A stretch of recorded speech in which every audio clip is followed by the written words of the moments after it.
코로나19 감염 여부를 알기 위해 선별진료소를 찾았습니다. 좀 불편하시는데 몸에 해놓은 거 아닙니다. 조금만 참으세요. 그래요. 기침하고 싶으면 저쪽에서 한번 하세요. 네. 검체 채취가 끝나고 바로 차량 소독이 이어지는데요. 드라이브스루 방식의 선별진료소는 의료진과 환자와의 접촉을 최소화하면서 검사 속도도 높일 수 있습니다. 코로나19를 예방하고 확산을 막기 위해 국민 모두가 힘을 내고 있습니다. 119 구급대원들은 코로나19가 확산된 이후 평소보다 더 바빠졌습니다. 지금 현재 증상은 어떤 거 있으세요? 증상은 없으시고 이제 같은 장소에 있었던 걸로 검사 예약되신 거죠? 119 구급대원들은 기침이나 고열 등의 증상을 보이는 환자들을 선별 진료소까지 안전하게 이송하고 있는데요. 차량 내부에는 감염병 확산 방지를 위한 장비가 추가 설치되어 있습니다. 코로나19 감염 의심 환자를 이송하고 난 뒤에는 구급차를 방역한 다음 내부에 있는 구급 장비제도 소독합니다.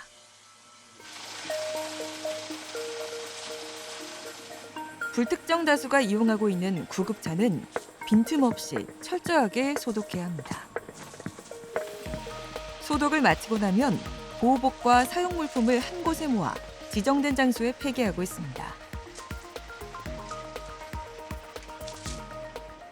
만약 코로나19 확진자의 접촉자로 확정이 되면 14일 동안 자가격리에 들어가야 하는데요.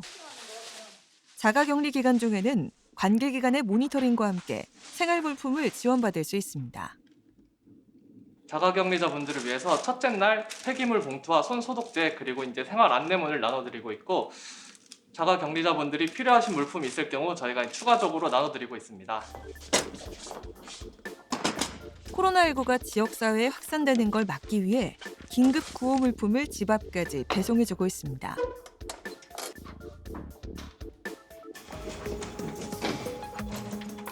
혹시 모를 전염 가능성에 대비해 전담 공무원들도 자가격리 대상자와의 직접적인 접촉은 피하고 있습니다. 자가격리자와 직접 접촉을 피하기 위해서 집 앞 현관에 이미 세대가 호출을 하고 세대주가 호출을 하고 나면 현관문에다 물품을 놓는 식으로 진행 중에 있습니다.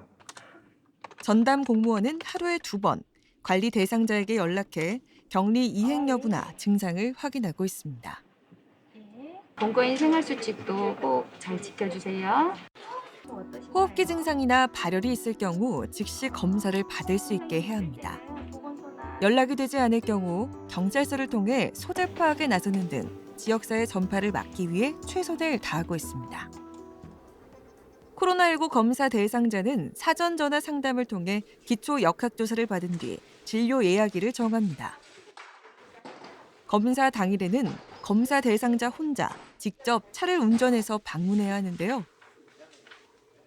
드라이브스루 선별진료소는 안전할 뿐만 아니라 검사 시간도 줄일 수 있어 많은 지자체에서 운영하고 있습니다.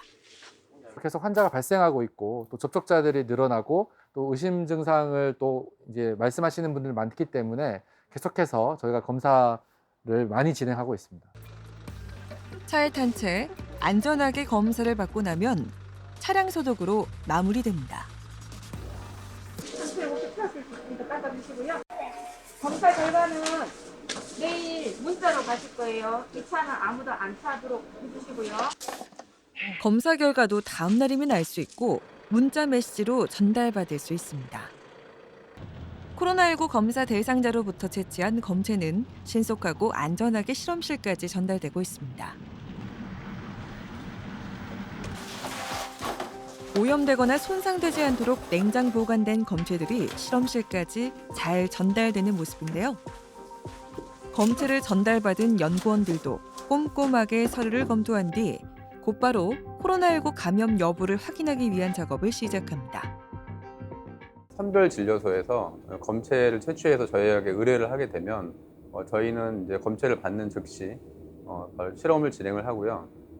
최대한 이제 실험 결과에 따라서 양성 환자가 이제 발생하게 되면 이제 그에 대한 조치를 위해서 질병관리본부 또 이제 세종시대 보건소, 이제 유관부서들과 긴밀히 협조하고 있습니다.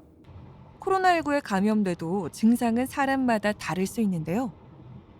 건강한 10대나 40대는 증상이 경미하고 무증상자도 많습니다. 하지만 대부분의 사람들, 약 80%는 특별한 치료 없이 회복됩니다. 그러나 코로나19에 걸린 6명 중 1명이 중병에 걸리고 호흡곤란을 겪습니다.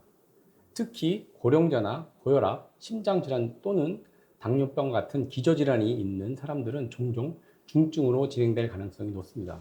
정부는 마스크 수급 안정을 위해 지난 9일부터 공적 마스크 5부제를 시행했습니다. 어서 오세요. 마스크가 안정적으로 공급되기까지는 아직 시간이 필요해 보이는데요. 자신의 출생연도 해당 요일에 공적 마스크를 사지 못할 경우에는 주말에 출생연도와 상관없이 구매할 수 있습니다. 주중에는 전국 2만 4천의 약국에서 마스크가 공급이 되고 여러분들께서 공적 마스크를 구입할 수가 있고요. 휴일에는 전국에 휴일 지킴이 약국이 있습니다. 그 약국을 통해서 공적 마스크를 구매하실 수가 있고요. 약사들이 바쁜 일상에서 마스크 공급을 위해서 많이 노력을 하고 있습니다. 여러분들께서 구매에 많은 불편함이 있다 할지라도 많은 양해를 부탁드리도록 하겠습니다. 주민등록상 동거인이 대리 구매자의 공인신분증과 주민등록 등본을 함께 제시하면 대신 구매할 수 있습니다. 신분증 이렇게. 어려운 이웃을 위해 면 마스크를 직접 만들어 무료 나눔 봉사를 하는 분들이 여기 있습니다. 어떤 위기라도 이렇게 마음을 모으면 이겨낼 수 있습니다.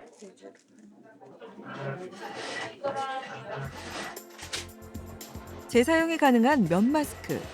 꼭 필요한 이웃에게 잘 전달돼야 할 텐데요. 오염되지 않도록 포장까지 잘 마무리합니다. 독거 어르신들 500여 분 정도 계신데 그분들께 제공될 예정입니다. 면역력이 약한 어르신들에게 마스크가 큰 도움이 되길 바라봅니다. 개학을 준비해야 하는 학교에서도 학생들의 안전을 위한 대책을 마련하고 있는데요. 개학 연기에 따른 긴급 돌봄도 차질이 없게 운영하고 있습니다. 개학에 대비해야 하는 학교. 코로나19 방역에 소홀함이 없어야 하는데요. 방역용품도 미리 구비해둬야 합니다. 학생들이 모여 생활하는 학교는 지역사회 감염을 일으킬 수 있기 때문에 그 어느 곳보다 방역이 중요합니다. 많은 학생들이 오랜 시간부터 앉아있고 단체 급식까지 해야 하기 때문에 철저한 방역 관리가 필요합니다. 대중교통 시설에 대한 방역도 소홀히 해선 안 되는데요. 코로나19 사태 이후 전동차 시설 내부 소독에 더 집중하고 있습니다. 많은 사람들이 직접적으로 접촉하는 손잡이는 살균 소독제를 사용해 청소하고 매일 2회 이상 소독하며 코로나19 확산 방지에 힘쓰고 있습니다.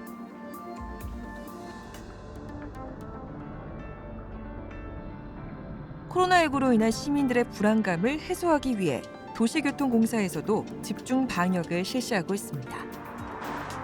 버스 차고지와 터미널, 버스 정류장을 중심으로 소독 작업을 하는데요. 대중교통을 이용하는 시민들의 안전을 최대한 확보하기 위해 방역에 총력을 기울이고 있습니다. 시내버스 승강장에는 시민들의 많은 왕래도 빈번하고 또 잠시라도 머물 수 있는 공간이기에 더 철두철미하게 지금 방역 활동에 전력을 추구하고 있습니다.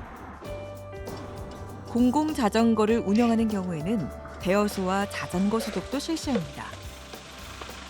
자전거 대여소를 매일 다니며 소독된 자전거를 배치하고 있는데요. 정말 쉽지 않아 보입니다. 코로나19가 온 나라를 뒤흔들고 있습니다. 그래서 정부는 대규모 확산을 막기 위해 세계 최고 수준의 방역 대책을 시행하고 있고 국민들도 각자의 위치에서 코로나19와 맞서고 있습니다. 방역과 진료를 위해 고군분투하는 의료진, 경제적 위기를 맞은 이웃들을 위해 기꺼이 고통을 분담하는 시민들이 있어 대한민국은 더 큰 힘을 낼 수 있습니다.